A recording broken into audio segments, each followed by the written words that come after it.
আমাদের যেহেতু নর্দার্ন সাইপ্রাসে একটা বাংলাদেশি কমিউনিটি আছে, তো এটার বিপক্ষে পক্ষে অনেকেই থাকতে পারে। আমি রাজনৈতিক বিষয়ে কথা বলতেছি না। তো ইতিমধ্যে যারা আবেদন করতে পারে নাই বা কাজ খুঁজে পায় নাই, আমি মনে করি তাদের পাশে অবশ্যই দাঁড়ানো উচিত। তাদের নিয়ে একটা আলোচনা সভা বা তাদের নিয়ে বসা উচিত।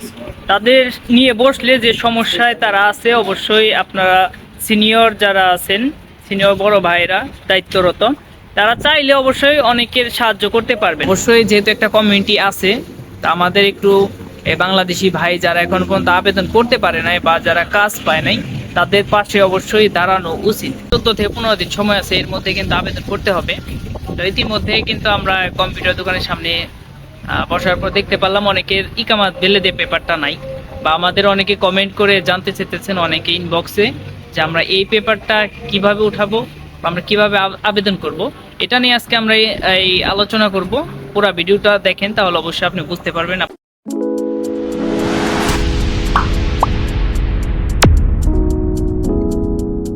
আসসালামু আলাইকুম, আশা করি সবাই ভালো আছেন। নর্থ সাইপ্রাসে অবৈধ অধিবাসী যারা আছেন, তো তাদের সরকার বৈধ হওয়ার জন্য 45 দিনের একটা সময়সীমা নির্ধারণ করে দিছিল। এর মধ্যে আপনি আবেদন করলে বৈধ হইতে পারবেন। তার মধ্যে অলরেডি কিন্তু 1 মাস চলে গেছে, আর মাত্র আছে 14 থেকে 15 দিনের মতো। এর মধ্যে কিন্তু আপনার আবেদন করতে হবে। আর যদি আবেদন না করেন তাহলে আপনি বৈধ হইতে পারবেন না। তো এখন কথা হইলো, আমাদের যে পেজটা আছে বা ইউটিউব চ্যানেল আছে, এখানে অনেকেই কমেন্ট করেন বা আমাদের ইনবক্সে এসে নক দেন, আমরা এখনো কাজ খুঁজে পাই নাই বা আমরা নিজে থেকে আবেদনটা করতে পারতাছি না। কারণ আমাদের যে ইকামাত বেলেদিয়া যে পেপারটা, এটা আমরা উঠাইতে পারতাছি না। কারণ আমরা যে বাসাতে আছি ওই বাসার কোনো পেপার বা ডকুমেন্ট নাই যে আমরা ওটা দিয়ে ইকামাত বেলেদিয়া পেপারটা উঠাবো। আমাদের যেহেতু নর্দার্ন সাইপ্রাসে একটা বাংলাদেশি কমিউনিটি আছে, তো এটার বিপক্ষে পক্ষে অনেকেই থাকতে পারে। আমি রাজনৈতিক বিষয়ে কথা বলতেছি না। তো ইতিমধ্যে যারা আবেদন করতে পারে নাই বা কাজ খুঁজে পায় নাই, আমি মনে করি তাদের পাশে অবশ্যই দাঁড়ানো উচিত। তাদের নিয়ে একটা আলোচনা সভা বা তাদের নিয়ে বসা উচিত। তাদের নিয়ে বসলে যে সমস্যায় তারা আছে, অবশ্যই আপনারা সিনিয়র যারা আছেন, সিনিয়র বড় ভাইরা দায়িত্বরত, তারা চাইলে অবশ্যই অনেকের সাহায্য করতে পারবেন।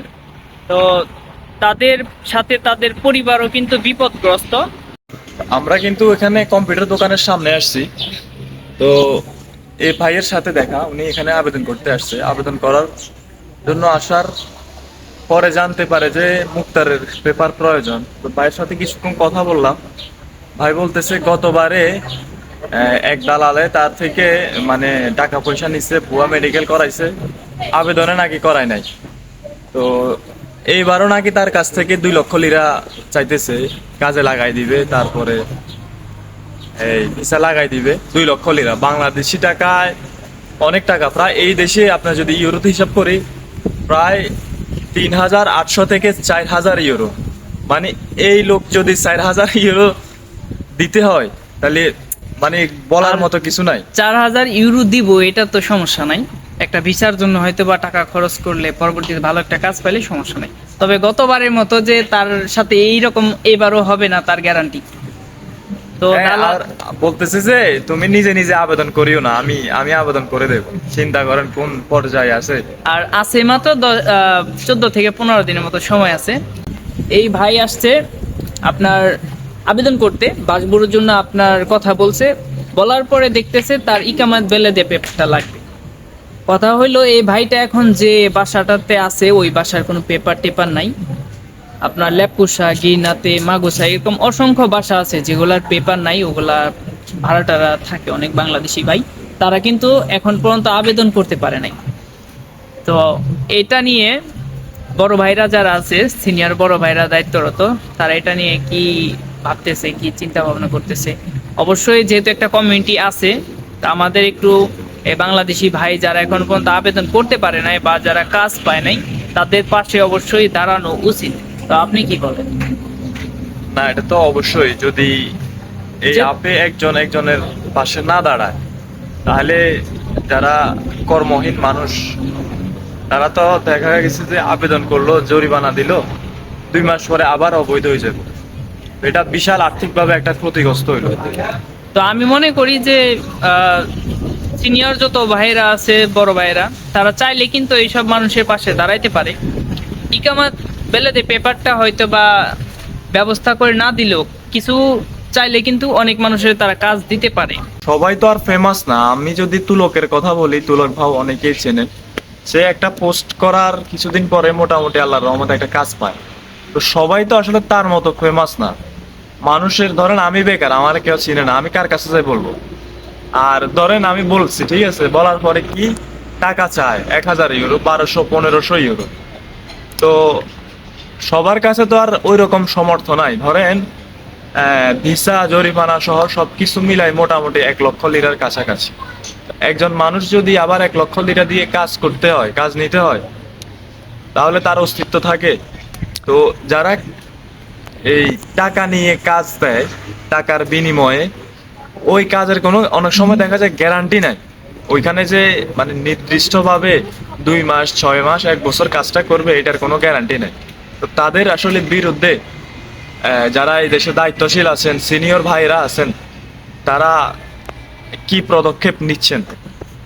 তো ইতিমধ্যে কিন্তু অনেকের সাথে কথা বলছি, আমাদের ইনবক্সে এসে তারা বলতেছে যে আমরা ভিসা লাগানোর জন্য দালালের মাধ্যমে একটা কাজ নিছি, হয়তো 500-600 ইউরো দিয়ে। ও যাওয়ার পরে দেখি ওইটা ঠিকাদার কোম্পানি, ওইখানে ভিসাওয়ালা কোনো লোক নাই, মালিকের লাইসেন্স নাই। তো এই ক্ষেত্রে দালালের সাথে তাদের হয়তো বা ওরকম যোগাযোগ হয় নাই, দালাল ব্লক করে দিছে, টাকা তো ফেরত দেয়ই নাই। তো এই মানুষগুলো এখন বিপদের মধ্যে আছে, কারণ আছে মাত্র 14 থেকে 15 দিন আবেদনের সময় আছে। এই সময়টাতে তারা ইকামাত পেপার কোথা থেকে উঠাইবো, আবেদনটাই কিভাবে করব। আর এখন কিন্তু এরকম নতুন কিছু আপডেট করা হয়েছে, আবেদনের সময় আপনার সর্বোচ্চ 5 দিনের ভিতরে আপনার এটা অটোমেটিক অ্যাকসেপ্ট হয়ে যায়। আর এটা অ্যাকসেপ্ট হয়ে গেলে আপনার টাকা জমা করার জন্য মাত্র সময় দেয় 10 দিন। এই 10 দিনের ভিতরে আপনার টাকা যেভাবে হোক জমা করতে হবে। আর টাকা জমা করার সময় আপনার ইকামাত পেপারটা লাগবে। তো এখন যদি আপনি আবেদন করছেন, ঠিক আছে, ওই সময় ইকামাত পেপারটা লাগে নাই, যখন আপনি টাকা জমা করবেন তখন তো এটা অবশ্যই লাগবে, এছাড়া আর কোনো উপায় নাই। আর এখন বর্তমানে অসংখ্য বাংলাদেশি ভাইরা আছে, তারা কিন্তু আবেদনই করে নাই। তাদের জন্য আপাতত আমরা রাজনৈতিক কোনো কথা বলতেছি না। তো যেহেতু একটা কমিউনিটি আছে, এটার বিপক্ষে পক্ষে অনেক মানুষ আছে, আমরা এটার কোনো বিপক্ষে পক্ষে কথা বলতেছি না, আমরা সাধারণ মানুষের হয়ে কথা বলতেছি। তো তারা ওই বড় ভাইয়েরা যারা দায়িত্বরত আছে, তারা কিভাবে এটা দেখতেছে বা তারা কি পদক্ষেপ নিতেছে, এটা আসলে তাদের পর্যন্ত অন্তত এই মেসেজটা যাওয়া উচিত, যেন তারা এই বিষয়টা নিয়ে একটু চিন্তা ভাবনা করে। ঠিক আছে না ভাই? এটাই বিষয়। অনেকেই আমাদেরকে মেসেজ দেয়, হ্যাঁ, কল করে। তারপরে দেখা যায় যে অনেকে এখন মুক্তার পেপার নিতে পারে নাই। তারপরে অনেকের এখনো কাজ নাই, কোম্পানি আবেদন করছে না। তো বিভিন্ন সমস্যা আসলে বাংলাদেশিরা সমস্যার সম্মুখীন হচ্ছে। তো তাদের পক্ষে আসলে বাংলাদেশের যে কমিউনিটি, তারা কি চিন্তা ভাবনা করছে, এদের পক্ষে আসলে এদেরকে হেল্প করার জন্য কোনো পদক্ষেপ নিচ্ছে কিনা, এটা অনেকেরই প্রশ্ন।